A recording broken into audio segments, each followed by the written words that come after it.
My parents stole my inheritance to buy my brother a luxury car, so I took legal action, and now they're living in the same house. They sold me. I'm a 28-year-old man, and I've always felt like the invisible son in my own home. You know those families who put on a perfect smile for holiday cards? That was us. Crisp clothes, fake grins, posed perfection. But behind closed doors, everything was about Ethan, my younger brother, the golden child. While I was bagging groceries at 17 to save for college, Ethan was wrecking his second scooter and getting a new one the same week. He just needs more support, Mom would say. Like that explained why he never faced consequences. Dad wasn't much different. He'd beam with pride at Ethan's every half-baked achievement. How I could graduate with honors and barely get a nod. It wasn't that I wanted to be spoiled. I just wanted to matter. To be seen, but instead, I became the one who handled things on my own. I worked 2 part-time jobs through college. I fixed the broken fence when Dad couldn't. I learned how to cook when Mom forgot to make dinner. And somehow, I started believing this was normal, that loving your family meant expecting nothing back. Looking back, I can see it clearly now.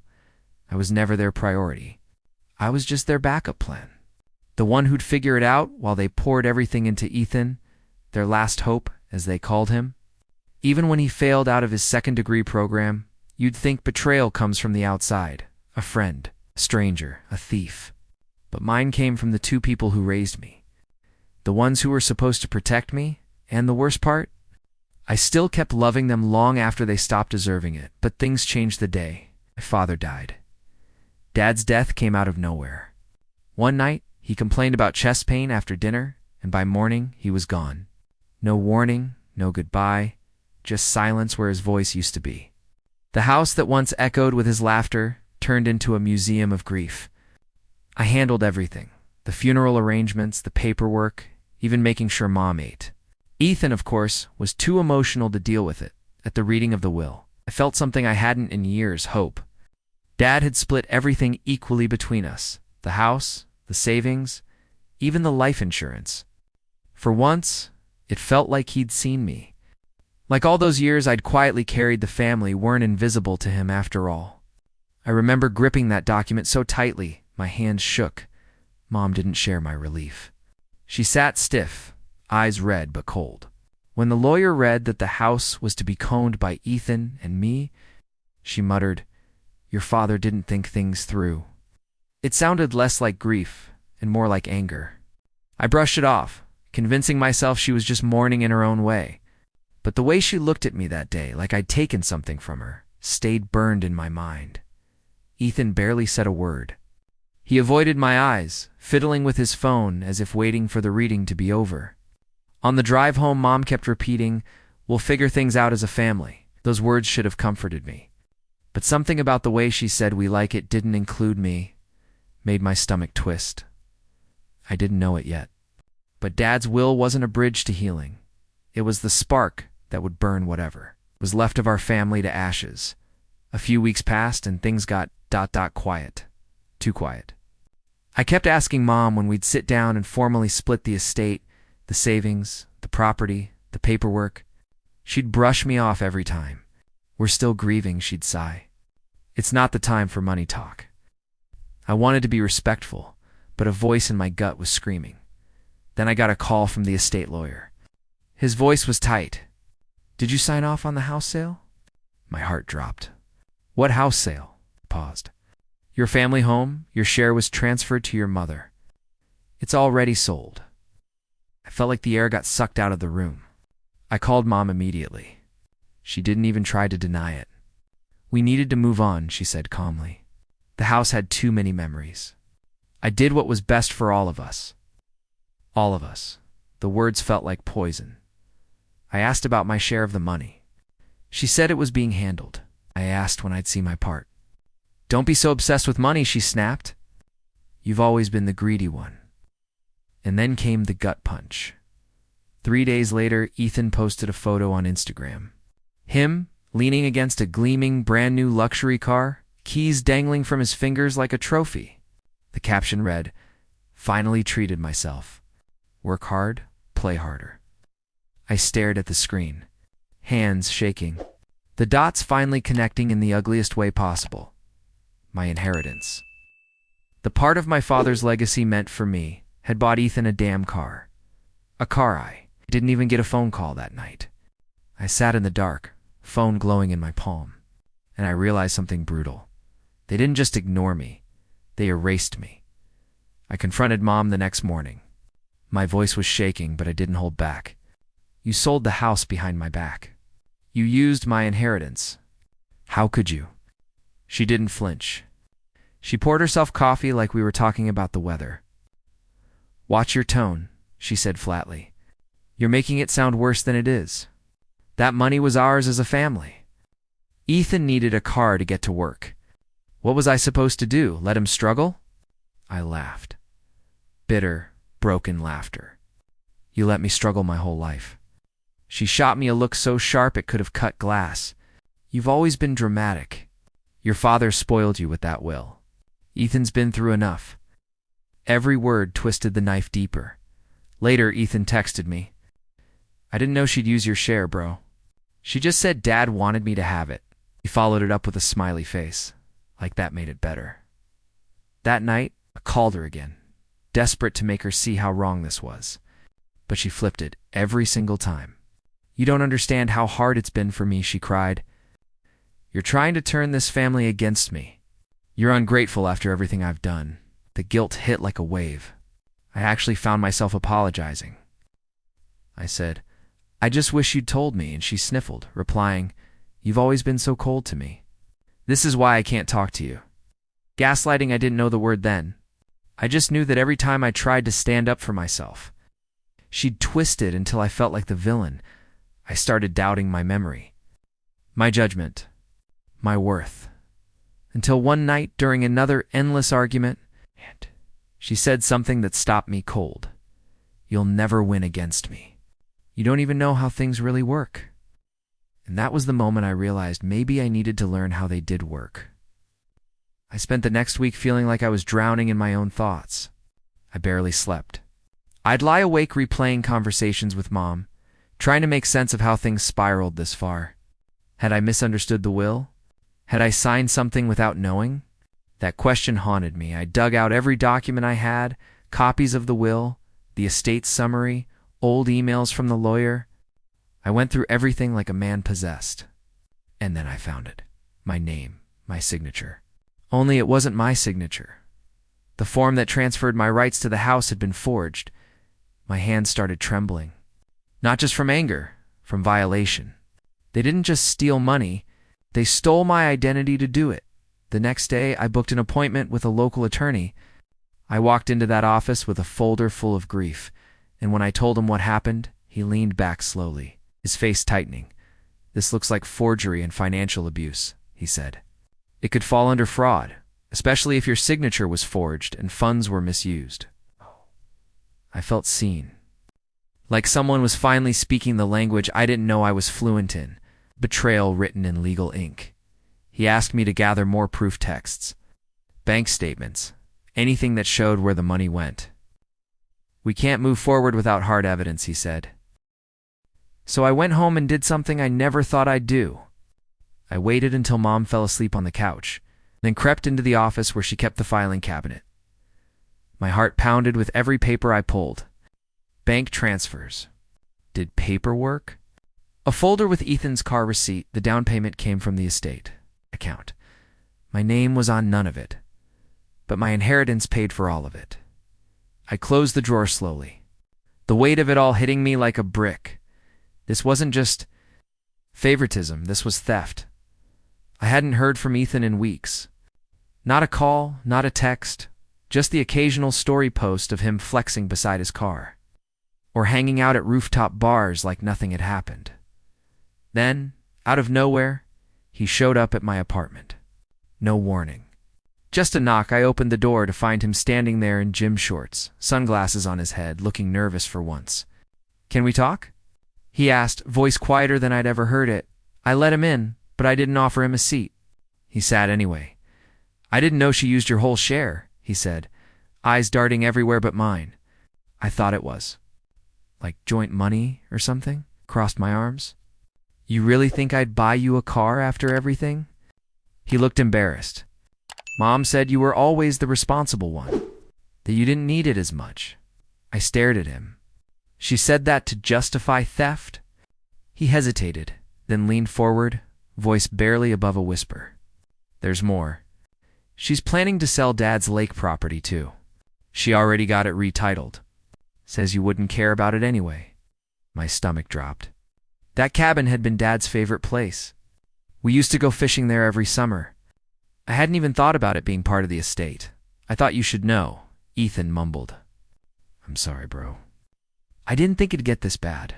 I didn't say anything.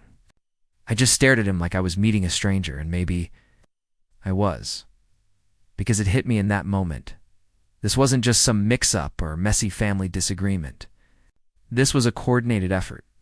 A betrayal signed in silence and shrugged off in luxury car photos. And Ethan. He wasn't just a passenger. He was complicit. I thanked him for coming. Then I locked the door behind him, called my lawyer. Filing a lawsuit against your own mother is a special kind of heartbreak. It's the kind that doesn't just sting. It leaves a wound that never fully closes.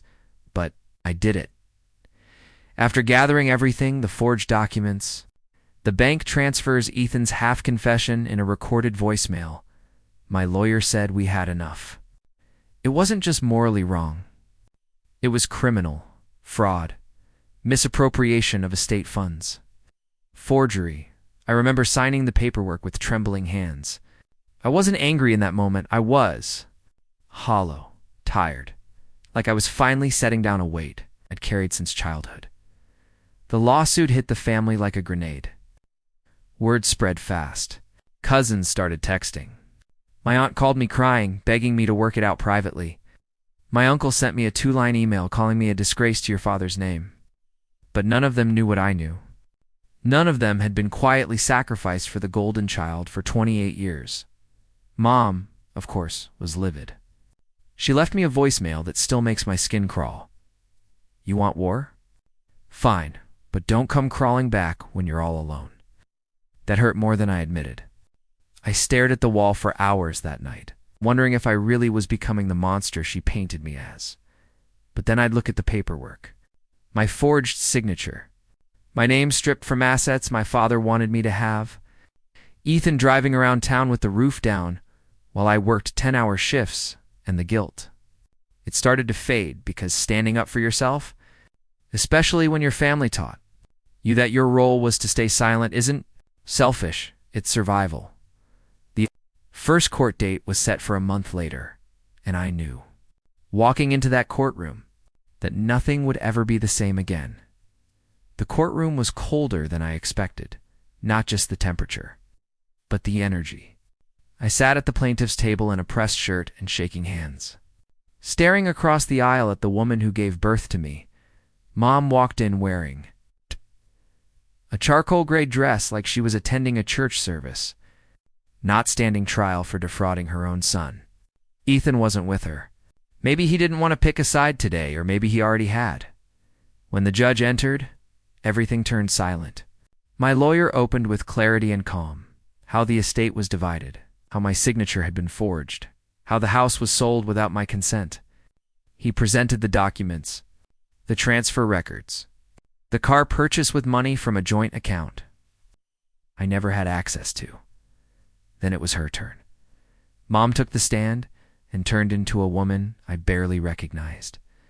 She sobbed, said I'd abandoned the family emotionally, that Ethan was in a dark place and needed a boost, that any loving mother would have done the same. She claimed I told her I didn't care about the house, that I gave her verbal permission. I wanted to scream. Instead, I clenched my fists under the table. Then came the moment of truth. My lawyer played the voicemail from Ethan, admitting Mom had redirected the inheritance and retitled the lake house. The courtroom went silent. Her face changed. Just for a moment, the tears stopped. The mask cracked. Then the judge spoke. The evidence points to clear financial mismanagement, potentially criminal forgery. Mom's lawyer shifted uncomfortably. She suddenly looked very, very small. We didn't win that day. Not yet. but I knew we'd pierced her armor, and for the first time in my life, I saw power shift in the room.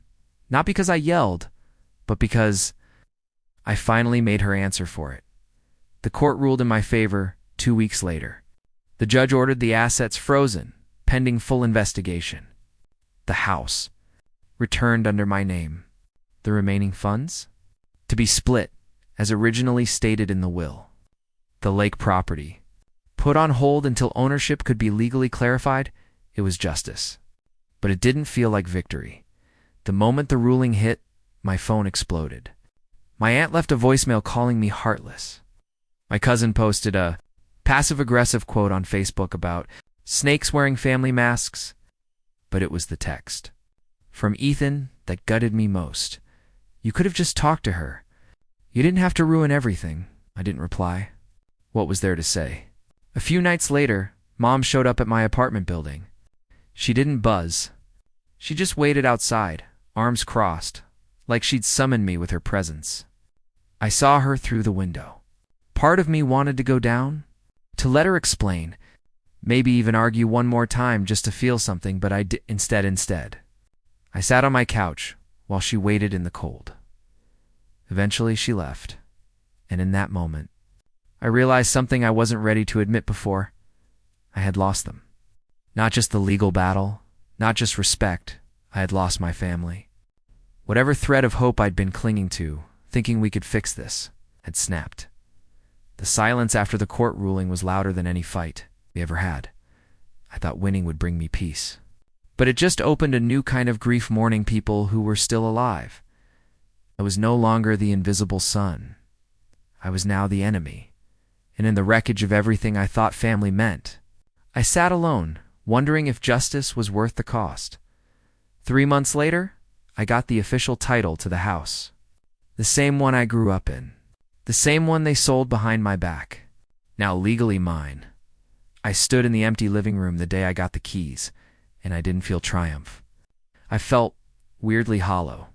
The carpet still had the wine stain Ethan made when he was 16. The dent in the hallway from Dad's toolbox was still there. The walls held more ghosts than memories now. I thought I'd sell it. Walk away. Start over. But then life did something unexpected. My lawyer called. Your mother and brother have filed an emergency stay to prevent eviction. They're claiming financial hardship. They've asked the court to allow them to stay in your house while they figure things out. I laughed. Out loud, in disbelief. The irony was so thick it was suffocating. They were broke. Legal fees had drained them. Ethan sold the car. Mom had lost most of her savings during the court process. They had nowhere else to go. And now, they were asking me if they could stay in the house they stole from me. My first instinct was to slam the door on them the same way they'd emotionally slammed it on me my whole life. But then I remembered something my therapist once told me. Justice isn't about hurting them. It's about protecting yourself. That's what I agreed. On one condition, they would pay rent full market value and everything would be in writing. No favors, no family trust, just business. When Mom got the lease agreement, she didn't respond. But they moved in 2 days later. Quiet, cold, like tenants. Not family. And that's exactly what they had become. Strangers. Living in the house they once stole from me, now under my roof, on my terms, and for the first time ever, I slept peacefully. Living under the same roof again wasn't easy, but this time, everything had changed. They used to walk these halls like they owned the air itself. Now silence. Mom barely looked at me. Ethan would give a nod in the kitchen, maybe mumble a morning, but most days they stayed in their part of the house like ghosts trapped in their own shame. I kept to my schedule. I paid the bills. I cooked for myself. We shared nothing but walls. And yet, in the stillness, something strange began to happen. Ethan started fixing things. Quietly, he replaced the broken doorknob in the guest bathroom. He unclogged the drain without being asked. One night, found him in the garage organizing the old tools. Dad's tools, like he was trying to piece something together that wasn't physical. Then one morning, he knocked on my door. Not barged in, not sent a passive text, knocked. I just wanted to say, I was wrong, he said. About all of it. He didn't cry. He didn't beg. Just looked me in the eye and stood in the guilt he'd been hiding from for years. I didn't hug him. I didn't say it was okay. But I nodded. That was enough for both of us. Mom never apologized. She just got quieter. The sharpness in her tone dulled. She started leaving her rent on the table without a word, never late. Forgiveness didn't come like a wave. It came in drops, small, steady, almost unnoticed at first. But it came. Not for them necessarily, for me. Because choosing peace over revenge doesn't mean you forget. It means you're finally done letting the pain control you. And for the first time since Dad died, the house felt like mine. Not just in title, in spirit. It's been almost a year since the lawsuit. Since the betrayal, since I found myself standing in the ashes of a family I thought would never burn me. I still live in the house. It's different now. Lighter. I painted the living room a warm beige. I replaced the curtains Mom used to love with something I chose for myself. For once, it feels like a home that reflects me, not them. Ethan moved out last month. He hugged me before he left. A real hug. Not performative, not awkward, just quiet and human. He said he was starting fresh, getting an apartment with a buddy from work. I wished him well. I meant it. Mom's still here. She stays out of the way. She doesn't speak unless necessary. There's no warmth, but there's no venom either. I don't expect closure from her. I've stopped needing it. People still ask if I regret taking it to court. She's still your mother, they whisper. Like biology should cancel out betrayal. But no, I don't regret it because I didn't do it to punish her. I did it to protect the version of me who kept swallowing pain and calling it love. The boy who worked 2 jobs while his brother got handouts. The man who kept hoping for approval that never came. And I look at him at me now, and I think, we made it out. Not unscarred, but whole. Sometimes late at night, I walk through the house barefoot. I'll pause in the hallway where Dad's old toolbox left a dent in the wall. I don't cover it. I leave it there. A reminder that I survived, that I chose to break the cycle, that I didn't become what they tried to make me. They taught me that love without respect is control, and I finally broke free by raising the house they tried to erase me from.